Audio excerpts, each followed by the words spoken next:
The Necklace by Guy de Maupassant. There's a beautiful woman named Mathilde Loisel. She grew up in a normal family, but she felt dissatisfied in her life and she always dreamed of a rich and fancy life, full of parties and beautiful things.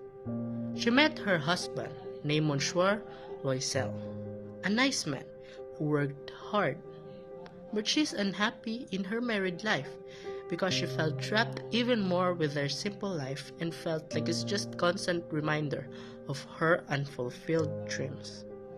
Mathilde always compared herself with richer people.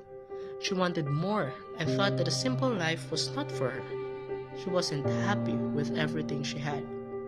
One day, her husband excitedly presents her with an invitation to a grand ball.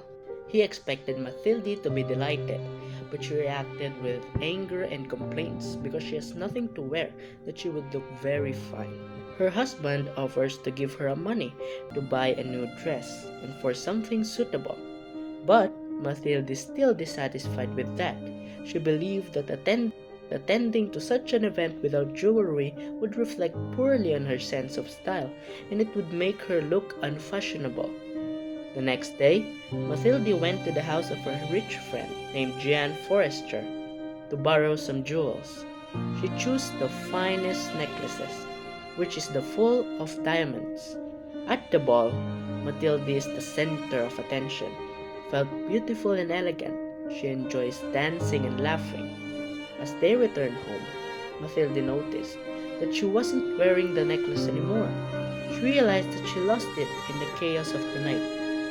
They tried to find it everywhere, but they couldn't. Mathilde began to cry because she didn't know how to tell her friend about the necklace.